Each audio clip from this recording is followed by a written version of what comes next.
పగలకుంటేలో ఒక ఆమె నేను చూశానండి. పాపం కోట్ల ఆస్తినండి ఆమెకి.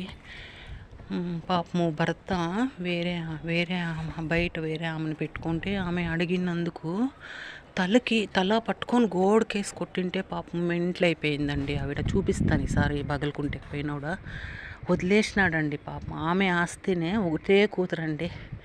ఒక 50 కోట్లు 60 కోట్లు ఉంటుంది. ఇట్లా గోడకేసి కొట్టినాడండి. వెంట్రుకలు పట్టుకొని గోడకేసి కొట్టినాడు. ఆమె ఇంట్లో అయిపోయి పాపము. కొడుకు కూతురు ఇద్దరు డాక్టర్లు అండి. కొడుకు కూతురులు ఇద్దరు డాక్టర్లు. చూపిస్తాను ఈసారి ఎప్పుడన్నా పగలకుంటేకి పోయినప్పుడు చూపిస్తానండి. పాపము ఎంత అన్యాయం అంటే అంత అన్యాయం అండి. పాపం నిజంగానే అంత అన్యాయము ఎక్కడా చూడలేదండి నేను.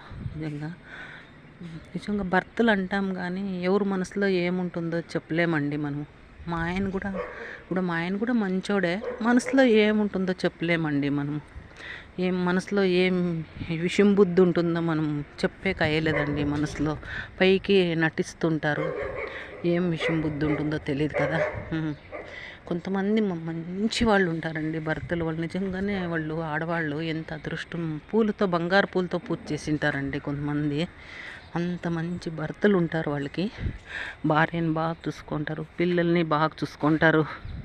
కొంతమంది దురాదృష్టం అండి. ఇలాంటి భర్తలు ఉండటము దురాదృష్టము. కొంతమంది మనసులో విషయం పెట్టుకొని ఉంటారు. విషయం పెట్టుకొని ప్రవర్తిస్తుంటారు. అది తెలిసేలేదండి మనకి. నిజంగానే తెలిసేలేదు మనకి. చాలా డేంజర్గా ఉంటారు. ఏమీ అర్థం కాని పరిస్థితి అండి.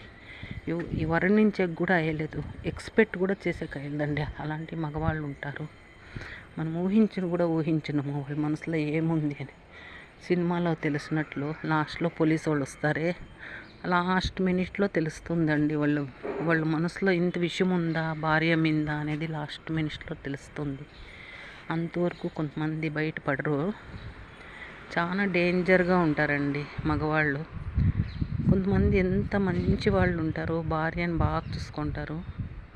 కొంతమంది ఉంటారు మనసులో పైకి తీగా మాట్లాడుకుంటా పిల్లలకే చెప్పి కొట్టిపిస్తారండి. కొంతమంది మగవాళ్ళు బిడ్డలకే చెప్పేసి కొట్టిపిచ్చి తమాష చూస్తుంటారు. కొంతమంది నేను చూస్తుంటాను. అలాంటి వాళ్ళు కూడా ఉంటారండి మగవాళ్ళు. మంచి భర్త దొరకాలంటే అదృష్టం ఉండాల. ఆడదానికి మంచి భర్త దొరకాలంటే బంగారు పూలతో పూజ చేసింది